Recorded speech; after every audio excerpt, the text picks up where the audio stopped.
Hordoftoota fi kabajamtoota kiyyaa waan ofii kiyyaa jechuu garaagarummaa maandajaa lamaanii isin agarsiisuu barbaada.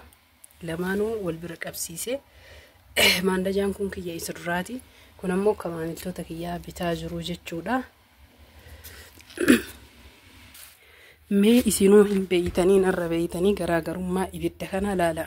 Kuni cinaa kanaan jechuu akka dhalatee jira. Wallaahi laaqi. Laala cinaa tokko bicha qabate jechuu cinaan itti hafarsinee dadhabnee dhiifne. Kana ammoo qixxee bakka tokko qabsiisee distii lama hojjetaa jira. Namoonni jechuu nyaata maandajaa kasalaan akkamitti nyaata hedduu hojjetanii leeyyadhan namni maandajaa lama qabu sirriitti hojjetuu danda'a. Garuu maandajaa murteessadha. Wallaahi kasala fedhe na dhibaa na cinqaa mee jala isaa ilaala jala gaddiimata. Hedduu namatti tola. Kun ammoo jaaraa qofa jechuu. Laala. Argitanii kanaaf maandajaan murteessaadha. Yeroo hedduu isinitti hime kallattiidhaan ammoo har'a argee jennaaniin jechuu guyyaa maraa hin arginaaniin kana isinii bitaa ture kana isinitti hime. Kanaaf namni namallee bichisiifattan maandajaa jechuu keessa isaa gadi boollatuu fi yookiin viidiyoo irra yeroo hedduu dubbadhee jira. Maandajaa kana yoo deebi'ee ajajamee bite isinii hima. Isin jechuu viidiyoo sirriitti irratti isinii hojjedha. Maandajaa akkanaa bichisiifadha. Maandajaa akkanaa bitadha. Waan beeynu fi waan qabnurraa walii qooduun barbaachisaadha. Isin jaaladha. Isin kabajaa hordoftoota fi kabajamtoota kiyyaa isin jedha.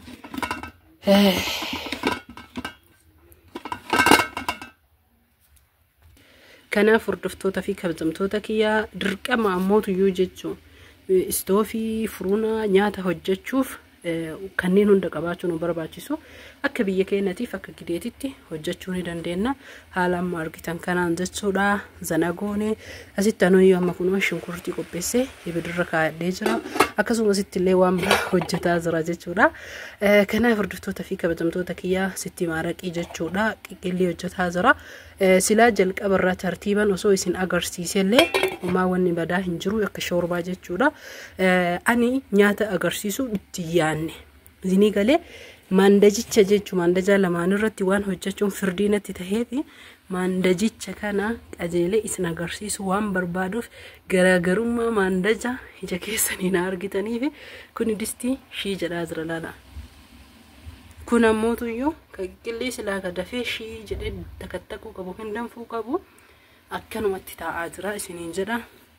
Kanaaf isin jaaladha isin kabaja. Viidiyoo bareedduu gabaabduu barumsa qabdu tanaan viidiyoo bashannanuudhaan subscribe like share godhaa.